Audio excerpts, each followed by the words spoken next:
Hey guys, I'm at Bond's Garden Restaurant in Upper Hill. Now, I came to Bond's because, I've performed here for almost 6 months. When I was performing here, I loved this place. So I came here to have coffee and to meet some friends and also to eat. And in the process, I've been thinking about Kenyan music. What is Kenyan music?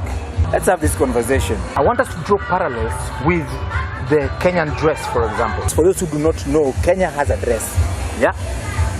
Kenya has a national dress. You want to see it? You want to see it? You want to see it? Here it is. Do you believe me now? That is a Kenya national dress. And the one thing that I know, when the Kenya national dress was being designed, there's a lot of thought process, deliberate thought process that went through it. The government was involved. The private sector was involved. The designers were involved. And what came out? The Kenyan dress. What am I driving at? I'm talking about Kenyan music. Do we have Kenyan music? Music that we can call Kenyan. Do we have it? No, do we have it? Do we have it? Let's think about it. Think.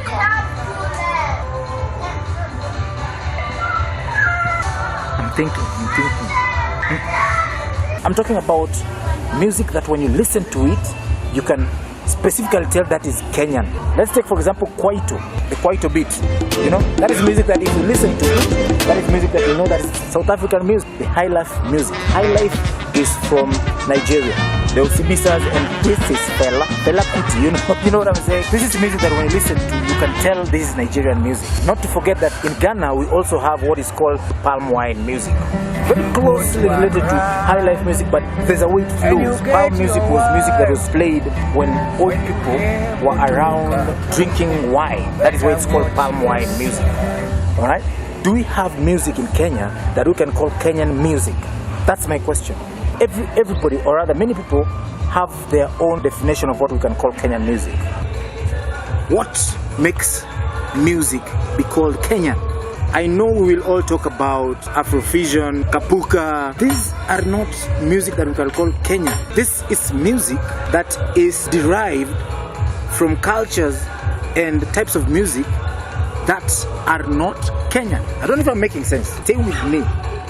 I am not saying that Kenyan hip-hop is bad, for example. I love myself some Papa Jones. I appreciate these guys. Big up, man. You're doing a good job. Kaka Sungura, doing a good job. Vocal is just Genge, Genge is good. But what I am saying is this what we are defining as Kenyan music?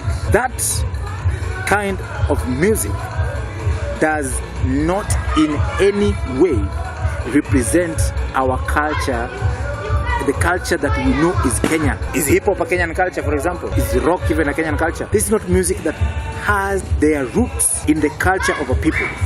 I've been asking if we have Kenyan music. My answer to this question is yes, we do have Kenyan music. Music that is Kenyan, that we can call Kenyan, is only, drum roll, Benga music. Benga music. Have you listened to Benga music keenly? The guitars, the rhythm guitar, the drums, the percussions. Have you heard Benga music? My friend, Benga music is what we can call Kenyan music. That is the case I'm gonna make here. That Benga music is the authentic Kenyan music. Benga music is the foremost Kenyan music. Benga music is the most successful genre of music that we have to embrace as our national music. This is my argument. Benga music has its origins rooted in number one, the traditional instruments played by the Luo people of Kenya. The Luo people of Kenya hold celebrations, and in these celebrations they play instruments. Nyatiti, which is an 8-stringed lyre. Number Orutu. Rutu is a 1-string fiddle, it's played. You can see Orutu. Very beautiful instruments. Now, Benga music derives its tunes from these two instruments. The lead guitar takes the direction of the Orutu, and then the rhythm guitar takes the direction of the Nyatiti. And of course, there are the drums. That is where Benga music is derived from.